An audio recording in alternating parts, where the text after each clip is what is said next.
Hello everyone, एक बार फिर आ चुका है एक नई वीडियो के साथ। मैं हूं अनिकेत गुप्ता और आप देख रहे हैं द ट्रैवल एक्सप्लोर। तो गाइज आज मैं बताऊंगा आपको एक नई जगह की फुल बजट ऑर्डिनरी, जिसे आप अच्छे बजट में अपनी पूरी ट्रिप कंप्लीट कर सकते हैं। गाइज इस बार चारों धाम की आप यात्रा करने चाहते हैं 2026 में, तो आपको मैं इस वीडियो में पूरी कंप्लीट बजट ऑर्डिनरी आपको बताऊंगा। सबसे पहले आपको ये बताते हैं कि इस बार 2026 के चारों धाम की यात्रा के कपाट खुलने की डेट आ चुकी है, जो इस प्रकार यमुनोत्री गंगोत्री की गाइज 19 अप्रैल को पट खुल जाएंगे, केदारनाथ के 22 को पट खुलेंगे और बद्रीनाथ के गाइस 23 अप्रैल को कपाट खुल जाएंगे, जिसके आप बहुत आराम से दर्शन कर सकते हैं। तो गाइस ये थी कपाट खुलने की बात। अब हम बताएंगे आपको, यदि आप चारों धाम के दर्शन करना चाहते हैं और सर प्लान कर रहे हैं अपनी फैमिली फ्रेंड या फिर आप खुद सोलो ट्रिप भी करना चाहते हैं, तो सारी जानकारी मैं इस वीडियो में आपको दूंगा कि चारों धाम की यात्रा का बजट कितना होगा, खाने पीने की क्या व्यवस्था, रहने की क्या व्यवस्था है, टोटल बजट कितना आएगा और कितने दिन की ये ट्रिप होगी और ये ट्रिप कैसे करनी है।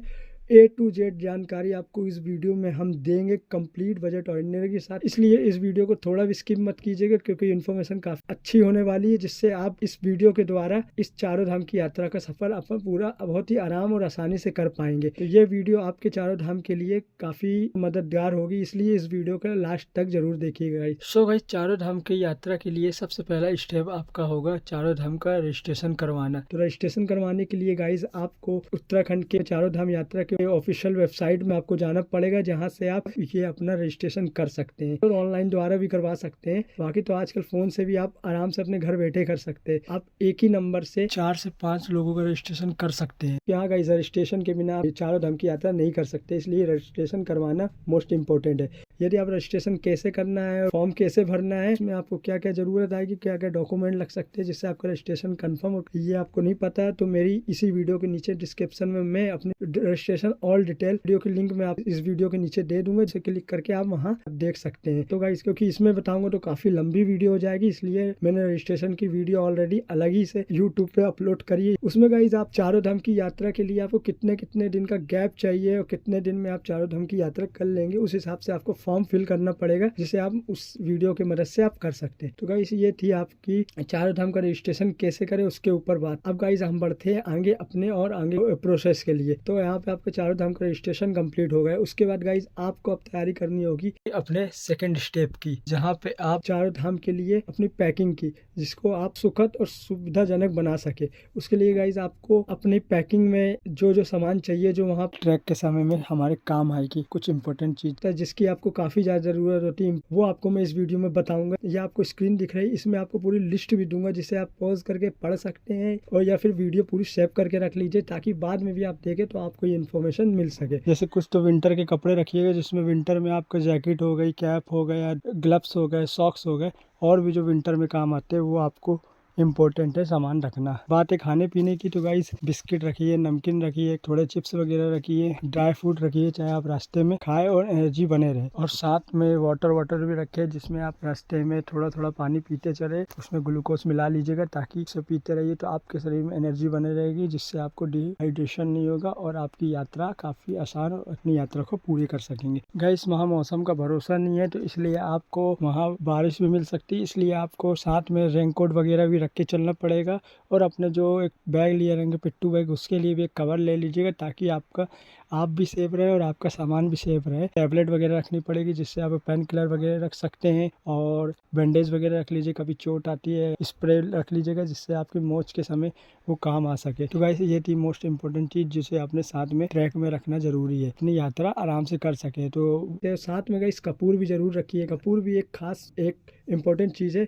कपूर इसलिए गाइस क्योंकि जब अपन ऊपर जाते हैं तो ऑक्सीजन लेवल थोड़ा सा कम होने लगता है, तो कभी कभी लोगों को सांस लेने में दिक्कत आती है, तो इसलिए गाइस रुमाल में बांध के रखिए और उसको सूंघते रहिए बीच में, जिससे आपको ऑक्सीजन लेवल भी कम नहीं हो और आप अपनी चारों धाम की यात्रा आराम से आप कर सके। क्योंकि गाइस वहाँ पे पहाड़ी एरिया, आप तो जानते कहते हैं पहाड़ के मौसम का कोई भरोसा नहीं है कब कैसे बदल जाता है। थोड़ी देर में आपको धूप भी मिल सकती है और कुछ देर में बरसात भी मिल सकती है और कुछ समय आपको ठंडी भी लग सकती है, इसलिए वहाँ का कोई भरोसा नहीं। तो इसलिए आप भी मोस्ट जो मैंने बताए हैं आपको कपड़े आप रख सकते हैं, ताकि वहाँ पे आपको काम दे। ये तो कपड़ों की बात थी गाइस। सो गाइस अब मैं बताऊंगा आपको, आप चलते हैं अब अपने थर्ड स्टेप की ओर, जहाँ पे अपने रजिस्ट्रेशन करवा लिया, आपने अपने पैकिंग कर ली, बस आपको अब निकलना है अपने सफर के लिए, चारों धाम की यात्रा के लिए। तो गाइस आप कहीं से भी हो, आप सबसे पहले आपको पहुंचना पड़ेगा ऋषिकेश, हरिद्वार, जहां से आप अपनी यात्रा को शुरू कर सकते हैं। तो हम low budget, medium budget, high budget, इसमें आपको चारों धाम की यात्रा में तीनों बजट के हिसाब से हमको आइटनरी देंगे, जिसे आप अपने बजट के हिसाब से कर सकते हैं। तो चलते हैं, वीडियो की देरी न करते हुए आगे बढ़ते हुए। सबसे पहले आप पहुंच जाइए ऋषिकेश, हरिद्वार आ जाइए, और वहाँ पे जिस दिन आप पहुंचेंगे, यदि आप दोपहर, शाम या रात में पहुंचते हैं तो उस दिन आपको स्टे करना पड़ेगा, क्योंकि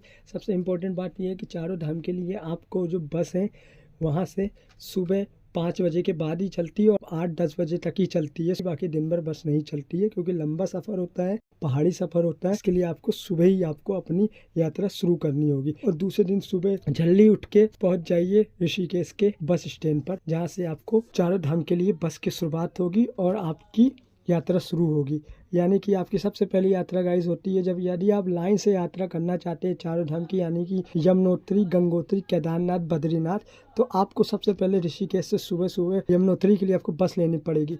ऐसे यमुनोत्री डायरेक्ट नहीं जाएगी, आपको ऋषिकेश से बरकोट जाना पड़ेगा यमुनोत्री जाने के लिए, क्योंकि बरकोट तक बस जाती है। उसके बाद आपको वहाँ से टैक्सी मिलेगी जो आपको यमुनोत्री पहुँचाएगी। आप सबसे पहले पकड़िए डे 1 में ऋषिकेश से बस, सुबह 5, 6, 7 जितने बजे आपको मिलती पकड़ लीजिए बस। सबसे पहले पहुंच जाइए आप बरकोट, जिसकी करीब दूरी है ऋषिकेश से 180 किलोमीटर, जो आप 8 से 9 घंटे में बहुत ही आराम से पहुंच जाएंगे।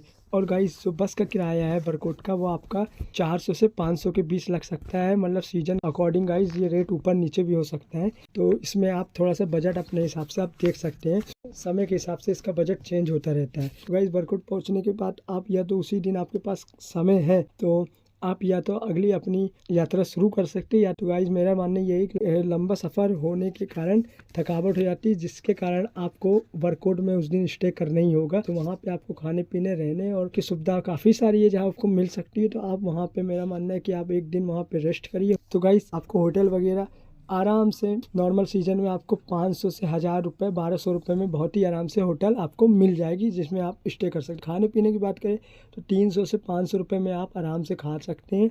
तो गाइस ये थी खाने पीने की बात। फर्स्ट डे में तो आप पहुंचेंगे बरकोट, जहाँ पे आप स्टे करेंगे। डे सेकंड की बात करते हैं गाइस, तो सेकंड डे में गाइस आपको टैक्सी वगैरह पकड़ के जानकी चट्टी के लिए, जिसे आप टैक्सी या बस से, दोनों से आप ये सफ़र पूरा कर सकते हैं। गाइस टैक्सी का किराया आपका लगेगा एक व्यक्ति का 200 से 300 रुपये, और सीजन के अकॉर्डिंग ऊपर नीचे हो सकते हैं। गाइस बरकोट से जानकी चट्टी की दूरी करीब 45 किलोमीटर है, जो आप थोड़ी देर में ही अपनी यात्रा को, एक सुहाने सफ़र, नज़ारों को देखते देखते कब पहुंच जाएंगे पता ही नहीं चलेगा। गाइस उसके बाद जानकी चट्टी के बाद से आपको यमुनोत्री का ट्रैक शुरू होगा, जो कि 6 किलोमीटर का ट्रैक है, जिसे आपको सिर्फ पैदल ही पूरा करना होगा। वहाँ पे गाड़ी वगैरह नहीं जाते। हाँ, घोड़े खच्चर की सुविधा है, जहाँ पे आप घोड़े खच्चर के द्वारा 6 किलोमीटर का ट्रैक कर सकते हैं, या फिर आप चल सकते हैं, चढ़ सकते हैं। तो आपको, मेरा मानना यही है, पैदल ही ट्रैक करने चाहिए, ताकि आप सफ़र का भी मज़ा ले सके। बाकी जैसे थोड़ा किसी को दिक्कत होती है, बुजुर्ग होते हैं, बच्चे, तो आप जैसे पालकी वगैरह से आप इस ट्रैक को पूरा कर सकते हैं। गाइस 6 किलोमीटर का ट्रैक है, आप अपने स्पीड के अनुसार 2 से 3-4 घंटे में भी आराम से आप इस यात्रा को पूरा कर सकते हैं। ऊपर जाने के बाद आराम से आप दर्शन करिए, पूरा पूजा पाठ आराम से, वहाँ से प्रसाद वगैरह ले चढ़ाइए, कुछ देर आराम करिए, बैठिए, उसके बाद वापस आप नीचे आ जाइएगा इस जानकी चट्टी में। यदि रात हो जाती है गाइस, आपके जानकी चट्टी में भी सुविधा है रुकने की, तो आप जानकी चट्टी में रुक सकते हैं, या फिर गाइस आप कभी समय से आ जाते हैं नीचे, तो वहाँ से टैक्सी पकड़ के आप वापस आ जाइए बरकोट। यमुनोत्री के दर्शन के बाद आपको बरकोट में स्टे करना होगा, क्योंकि रात को मैंने बताया ना, यहीं चारों धाम के लिए आपको बस नहीं मिलेगी। आपको सुबह ही सुबह 5 बजे से 10 बजे के बीच में ही बस मिलती है। और रेस्ट कीजिए, और दूसरे दिन सुबह अपने फटाफट जल्दी उठ के बरकोट से निकल जाइए उत्तरकाशी की और अपनी अगली यात्रा के लिए। तो गाइस यात्रा आपकी यहाँ 2 दिन में पूरी कंप्लीट हो गई। सो गाइस अब शुरू होता है आपका डे 3, यानी कि गंगोत्री यात्रा का। तो डे 3 में गाइस आप बरकोट से जब आप निकलेंगे उत्तरकाशी के लिए, जिसकी डिस्टेंस 100 किलोमीटर है, और आपका टैक्सी का किराया 180 रुपये लगेगा, जो आप कुछ ही घंटों में तय करके उत्तरकाशी पहुंच सकते हैं। कैसे उत्तरकाशी पहुंचने के बाद यदि आपको रेस्ट करना है तो रेस्ट भी कर सकते हैं, मगर मेरा मानना ये है कि उत्तरकाशी में रेस्ट करने से अच्छा आप डायरेक्ट गंगोत्री में रेस्ट कीजिए, क्योंकि आपका पूरे दिन रहेगा। तो इसलिए काशी विश्वनाथ के वहाँ से दर्शन करिए, उसके बाद वहाँ से आपको टैक्सी या बस दोनों मिल जाएगी। यदि बस आपकी नहीं मिलती सुबह सुबह तो टेंशन की कोई बात नहीं है, आपको टैक्सी, काफ़ी सारी सुविधा मिलेगी टैक्सी की। उत्तरकाशी से आप पहुँच जाइए गंगोत्री, इसका भी डिस्टेंस 100 किलोमीटर के आसपास में ही है। जहाँ आप बहुत ही आराम से गंगोत्री पहुँच सकते हैं। उत्तरकाशी से गंगोत्री का टैक्सी किराया गाइस आपका 1 पर्सन का 400 से 500 रुपये तो लग सकते हैं गाइस। वहाँ पे आपको जैसे मैंने बताया होटल आपको मिल जाएगी 800, 1000, 1200, 1500 रुपये में बहुत ही आराम से मिल जाएगी। कभी सीजन हाई होता है तो आपको थोड़ा महंगा भी मिल, खाने पीने में वही गाइस आपका 300, 500 या 600 रुपये में आपका काफ़ी अच्छे से खाना पीना वहाँ पे हो जाएगा। और गाइस आप जाइए, अपने रूम में सामान रखिए और कभी टाइम है तो आप गंगोत्री माँ के दर्शन करिए और अपना दर्शन करने के बाद वापस आइए, रूम में आके रेस्ट करिए और सुबह मॉर्निंग में उठ के आप फिर से एक बार दर्शन करके वहाँ से निकल सकते हैं। तो जब दर्शन कर लेंगे गंगोत्री के, उसके बाद अगले दिन डे 4 यानी कि आप वहाँ से निकलेंगे गंगोत्री से अपनी अगली यात्रा के लिए, यानी कि केदारनाथ की यात्रा के लिए। गंगोत्री से उत्तरकाशी आएंगे, उसके बीच में आपको हर्षिल वैली, गरतांग गली भी पड़ेगी। यदि आपके पास समय है, घूमना चाहते हैं तो आप बीच में ही पड़ेगी, जहाँ आप अपनी टैक्सी रुकवा के कुछ देर वहाँ पे भी आप उस जगह को घूम के, काफ़ी सुंदर जगह है जिसको आप एक्सप्लोर कर सकते हैं और डायरेक्ट उत्तरकाशी आ सकते हैं। यदि नहीं तो स्किप करके आप डायरेक्ट उत्तरकाशी भी पहुँच। उत्तरकाशी में आने के बाद थोड़ा सा वहाँ रिलैक्स कीजिए। आप चाहे तो उस दिन आपकी मर्जी है तो आप वापस उत्तरकाशी में रेस्ट कर सकते हैं, नहीं तो समय आपके पास इतना रहेगा कि आप टैक्सी करके डायरेक्ट, मेरा मानना है कि आप श्रीनगर पे स्टे करिए। वो आपका, इससे आपका दिन भी बचेगा, समय भी बचेगा और आपकी यात्रा भी समय से पूरी हो जाएगी। तो गाइस आप वहाँ से टैक्सी पकड़िए, क्योंकि आपको बस मिलेगी नहीं, क्योंकि बस सुबह मिलती है, और पहुँच जाइए श्रीनगर।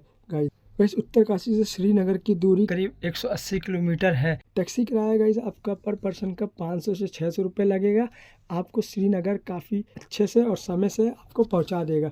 आप श्रीनगर पहुंचने के बाद गाइस वहां पे श्रीनगर में फिर आप स्टे करिए, क्योंकि श्रीनगर पहुंचते पहुंचते आपको रात हो जाएगी, जहां पे आपको स्टे करना पड़ेगा। तो श्रीनगर में भी काफ़ी अच्छा एरिया है गाइस, वहां पे काफ़ी खाने पीने की जगह, काफ़ी होटलें हैं जहाँ आपको रुकने की सुविधा काफ़ी अच्छी मिल जाएगी, टेंशन की कोई बात नहीं है। तो आपको वहाँ पे भी होटल ऐसे ही 800, 1000, 1200, 1500 में आराम से आपको वहाँ भी मिल जाएगी। खाने पीने में वही आपका 400, 500, 600 रुपये खर्चा आएगा।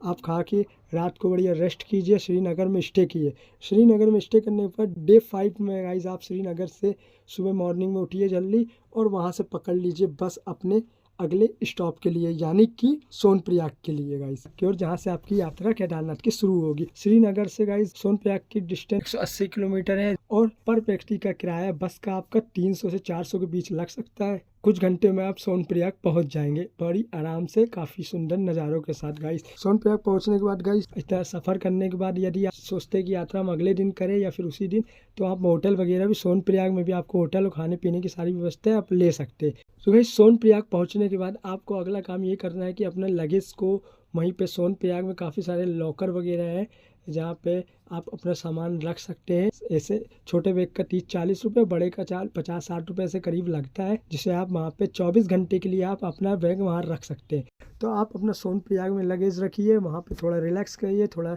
चाय नाश्ता करिए और रिलैक्स होके आप निकल जाइए सोनप्रयाग से गौरीकुंड के लिए, यानी के लिए यदि अपनी पर्सनल गाड़ी से भी गए होंगे तो आपकी सोनप्रयाग में आपको अपनी गाड़ी को वहीं पे पार्क करना पड़ेगा। वहां से गौरीकुंड के लिए वहां की पर्सनल टैक्सी चलती है। आपको वहां से गाइस काफ़ी सारी टैक्सियां मिलेगी, जो सिर्फ टैक्सियां जाती है और कोई गाड़ियां नहीं जाती, जिसका किराया एक पर पर्सन 50 रुपये जाना, जिससे आप बहुत आराम से पहुंच जाएंगे। ज़्यादा दूर नहीं है, तो इसलिए आप टैक्सी वहां से पकड़िएगा। टैक्सी पकड़ने के बाद आपको आराम से वहां छोड़ दिया जाएगा। गौरीकुंड पहुंचने के बाद गाइस वहाँ आप अपने कपड़े वगैरह थोड़े बहुत ले जाइए, क्योंकि आप वहाँ स्नान करके एक बैग अपना रख लीजिए जो खाने पीने का रहेगा, और उसमें थोड़े कपड़े वगैरह और रेनकोट और थोड़ा ठंडी के विंटर के कपड़े आप एक बैग अपने पास रखिएगा इंपॉर्टेंट चीज़ों का।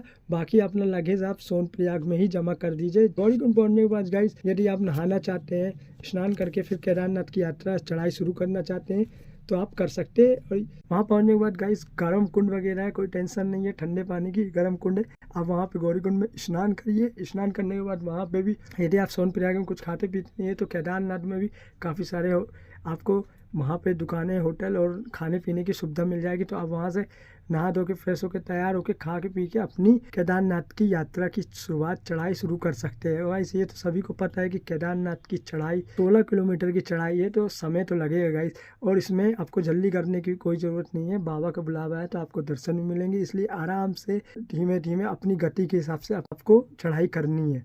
आप कितना भी आराम से चढ़ेंगे गाइस, तो आप सुबह भी चढ़ते हैं, रात तक में आप चढ़ जाएंगे, आराम से वहाँ पे रेस्ट करिएगा। यदि आप रात को पहुँच जाते हैं तो वहाँ पे टेंट वगैरह की काफ़ी सारी सुविधा होती है। यहाँ वहाँ पे भी टेंट आपको सिंगल के हिसाब से 500 रुपये या फिर 1000 रुपये में मिल सकते हैं, मगर कभी महंगा होता है गाइस तो 1500 में भी मिलते हैं।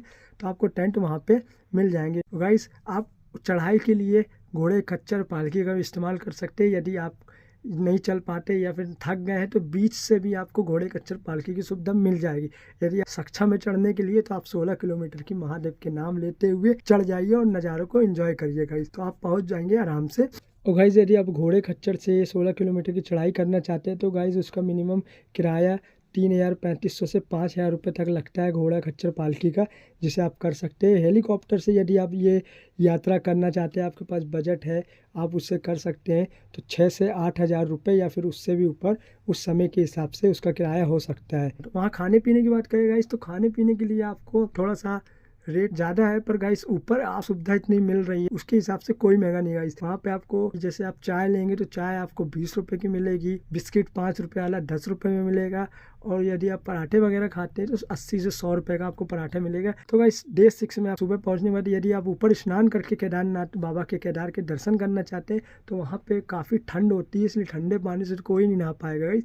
यदि आप नहाना चाहते हैं तो वहाँ पे 150 रुपये एक बाल्टी पानी मिलता है, जिसे आप गर्म पानी, जिसे आप स्नान कर सकते हैं। तो गाइज उसके बाद आप बाबा केदार के स्पर्श दर्शन करिए। सुबह 5 बजे से 12 बजे तक दर्शन होते हैं, तो वहाँ पर स्पर्श दर्शन करिए। दर्शन करने के बाद भैरव बाबा के दर्शन कीजिए, आदि गुरु शंकराचार्य के दर्शन करिए, पीछे जो भीमशिला है उसके दर्शन कीजिए। नज़ारे देखने को मिलते हैं केदारनाथ से, उस नज़ारों को एंजॉय कीजिए, थोड़ा मूवमेंट कैप्चर कीजिए। वहीं पे कुछ किलोमीटर दूर आप जाएंगे तो जहाँ पे आपको मिलेगा रेतेश कुंड, जहाँ पे ओम नमः शिवाय बोलने से पानी में बुलबुले उठते हैं, तो वहाँ भी आप जा सकते हैं यदि आपके पास समय है। सब दर्शन करने के बाद गाइस आप वहाँ से अपनी यात्रा केदारनाथ की पूरी कर लेंगे। तो गाइस उसके बाद वहाँ से गाइस आप 16 किलोमीटर की वापस ट्रैक करके सोनप्रयाग पहुँच जाइए, जहाँ पे गाइस आपको एक दिन रात को स्टे करना पड़ेगा, क्योंकि आते आते शाम हो जाएगी और वहाँ पे वाहनों की व्यवस्था रात की नहीं होती।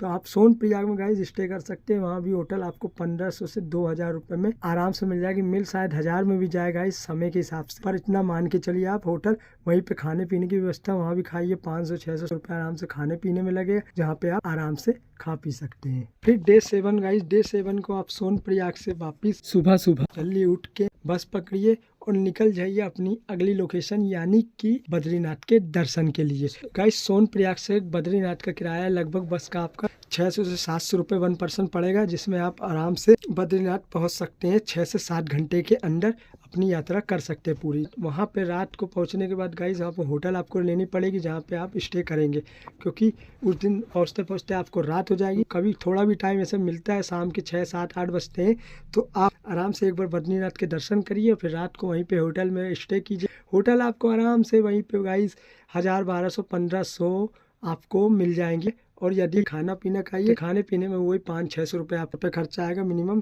जिसे आप आराम से खा सकें। उसके बाद आप रात को रेस्ट कीजिए, यानी कि 8वें दिन सुबह आप उठ के जल्दी से बढ़िया सुबह सुबह नहा धो के फ्रेश होके अपने रूम से निकल के चले जाइए बद्रीनाथ के दर्शन के लिए, क्योंकि गाइस लाइन भी लंबी लगती है, कभी भीड़ होती है। तो यदि आप सुबह सुबह निकल जाएंगे तो आपको काफ़ी आराम से, काफ़ी अच्छे से और जल्दी दर्शन हो जाएंगे।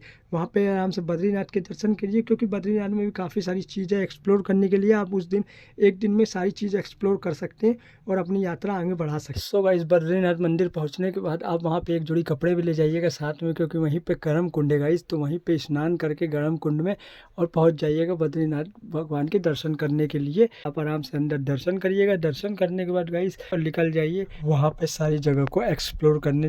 और दर्शन करने के बाद वहीं पे चरण पादुका है गाइस, थोड़ी सी चढ़ाई है कुछ किलोमीटर की, जिसको आप बद्रीनाथ के पीछे से पहाड़ है जहाँ से आपको चरण पादुका मिलेगी देखने के लिए, जिसके आप दर्शन कर सकते हैं। वहाँ दर्शन करने के बाद वहीं पे आपको भारत का पहला गांव यानी कि माणा गांव, माणा विलेज आपको मिलेगा देखने के लिए, जो कहते हैं कि भारत का पहला, लोग उसको भी एक्सप्लोर जरूर करते हैं, क्योंकि भारत का पहला गाँव बद्रीनाथ गए तो गाइस उसको एक्सप्लोर जरूर करिए। तो पहुँच जाइए, टैक्सी का किराया गाइस आपका 1 पर्सन का ज़्यादा दूर नहीं है, उसकी दूरी 3 से 4 किलोमीटर की है माना गाँव की, जिसे आप टैक्सी किराया 50 रुपए है जो आपको थोड़ी देर में पहुंचा देगी। माणा विलेज पहुंचने के बाद पूरे गाँव को एक्सप्लोर कीजिए। वहीं पे आपको सरस्वती नदी का उद्गम स्थल मिलेगा, जहाँ से सरस्वती नदी का उद्गम हुआ था वो नज़ारा आपको काफी शानदार देखने को मिलेगा। और जो पुल बनाया था भीम ने वो पुल देखने को मिलेगा। तो वहीं पे गणेश गुफा, व्यास गुफा, जहाँ पे गणेश जी ने महाभारत लिखी थी तो वो आपको देखने को मिलेगी। और वहीं पे जहाँ से पांडव, जो 5 पांडव स्वर्ग की ओर गए थे, वो रास्ता आपको देखने को मिलेगा। उसी रास्ते से आप होके ऊपर 10 से 12 किलोमीटर की चढ़ाई करके आप पहुंच जाएंगे खूबसूरत नज़ारे को देखने के लिए, जो कि काफी फेमस है, लोग उसे भी देखते हैं, वासुधरा वाटरफॉल। आप पहुंच जाएंगे कुछ घंटों में और वासुधरा वाटरफॉल का ऊपर से जो नज़ारा दिखता है बद्रीनाथ का, काफी खूबसूरत है, जिसे आप देखेंगे। ये सारी चीज आपको आप आराम से, ज्यादा वो लंबा सफर नहीं है, आप एक ही दिन में आप पूरा कवर कर सकते हैं। उस दिन आपको रात को एक दिन और बद्रीनाथ में स्टे करना पड़ेगा, क्योंकि ये सब करते घूमते घूमते आप रात हो जाएगी। तो गाइस 8वें दिन भी आप बद्रीनाथ में स्टे कीजिए। आप तो गाइस डे 9 में आप निकल जाइए बद्रीनाथ से श्रीनगर के लिए। चारों धाम की यात्रा के बाद आपकी यात्रा पूरी नहीं होती गाइस, उसके लिए आपको अपनी यात्रा पूरी करने के लिए आपको एक जगह और जाना पड़ेगा। जी हाँ गाइस, मैं बात कर रहा हूँ धारी देवी माँ के दर्शन करने की। गाइस कहते हैं कि चारों धाम की रक्षक कवच मानी जाती है धारी देवी, जिसके दर्शन के बिना चारों धाम की यात्रा अधूरी कहलाती है। इसलिए आपको चारों धाम की यात्रा के बाद आपको पहुँच जाना है धारी देवी के दर्शन के लिए। आप श्रीनगर तक के लिए बस मिलेगी, आप उस बस में बैठ जाइए और बीच में धारी देवी में उतर के धारी देवी के उसी दिन दर्शन कीजिए। आपको उसी दिन आराम से दर्शन हो जाएंगे। दर्शन होने के बाद वहीं से आप बस पकड़िए, बस नहीं मिलती तो टैक्सी पकड़िए, टैक्सी पकड़ के पहुंच जाइए श्रीनगर, जहाँ पे आपको डे 9 में श्रीनगर पे रेस्ट करना होगा। वहीं पे खाना पीना खाइए और रेस्ट कीजिए। डे 10 यानी कि 10वें दिन आप सुबह सुबह उठिए और वहां से आप पकड़िए श्रीनगर से ऋषिकेश या हरिद्वार के लिए अपनी बस, जो कि आप मेन अपने फाइनल डेस्टिनेशन की और जहाँ से आपने शुरू करी थी यात्रा वहाँ आप पहुँच जाएंगे। तो गाइस आपको 10 से 12 दिन लगेंगे यही ट्रिप पूरा करने के लिए, जिसे आप बहुत आराम से कर सकते हैं। सो गाइज ये था पूरा चारों धाम की यात्रा का प्लान गाइज। अब मैं बताऊंगा आपको फाइनली चारों धाम का बजट, ऑर्डिनरी, लो, मीडियम, हाई, तीनों बजट आपको मैं बताऊंगा। इस अपने बजट के अकॉर्डिंग आप अपनी आइटनरी तैयार कर सकते हैं, अपना बजट प्लान बना सकते हैं, निकल सकते हैं चारों धाम की यात्रा के लिए। अब फाइनली आपको बताता हूँ कि कितना खर्चा आएगा। मिनिमम लो बजट आपका 20 से 25 हजार रुपये, आप आराम से चारों धाम की यात्रा कर सकते हैं। ये लो बजट था। इसके बाद यदि आप मीडियम बजट की बात करें तो भाई मीडियम बजट में आप 30 से 35 हजार रुपये में आप बहुत आराम से मीडियम बजट में आप चारों धाम की यात्रा कर सकते हैं। हाई बजट की बात करें गाइस तो हाई बजट में यदि आप गाइस प्रीमियम होटल, खाने पीने में थोड़ा ज़्यादा खर्च करते हैं और थोड़ा कंफर्टेबल से यात्रा करना चाहते हैं तो गाइस इसमें आपका बजट बढ़ जाएगा। इसमें आपका खर्च आ सकता है लगभग 50 से 70 हजार रुपये के बीच में आ सकता था। तो ये था हाई बजट गाइस। हेलीकॉप्टर से यात्रा करना चाहते हैं चारों धाम की तो इसमें गाइस खर्च आपका 2 से 2.5 लाख रुपए आ जाएगा, जिसमें आपकी चारों धाम की यात्रा बहुत ही जल्दी और काफ़ी अच्छी हो सकती है। सो गाइस ये थी चारों धाम यात्रा की एक कंप्लीट बजट ऑर्डिनरी। गाइस ये था एक अनुमानित बजट। आप अपने हिसाब से इसमें ऊपर और नीचे भी खर्चा आपका आ सकता है चारों धाम की यात्रा में। यदि वीडियो आपको पसंद आई हो गाइस, यदि वीडियो आपको लगा हो कि काम की थी, वीडियो को लाइक कीजिए, कमेंट कीजिए, वीडियो को ज़्यादा से ज़्यादा शेयर कीजिए। यदि आपने चैनल सब्सक्राइब नहीं किया तो मेरे चैनल को सब्सक्राइब कीजिए, बेल आइकन ऑन कीजिए, ताकि इसी तरह हर एक नई अपडेट इन्फॉर्मेटिव वीडियो आपको मिल सके और उसे आप देख सके। तो गाइस मिलते हैं इसी तरह हम अगली वीडियो में, नेक्स्ट लोकेशन में, नए सफर में, एक नई वीडियो, एक नई इन्फॉर्मेशन के साथ। तब तक के लिए हर हर महादेव।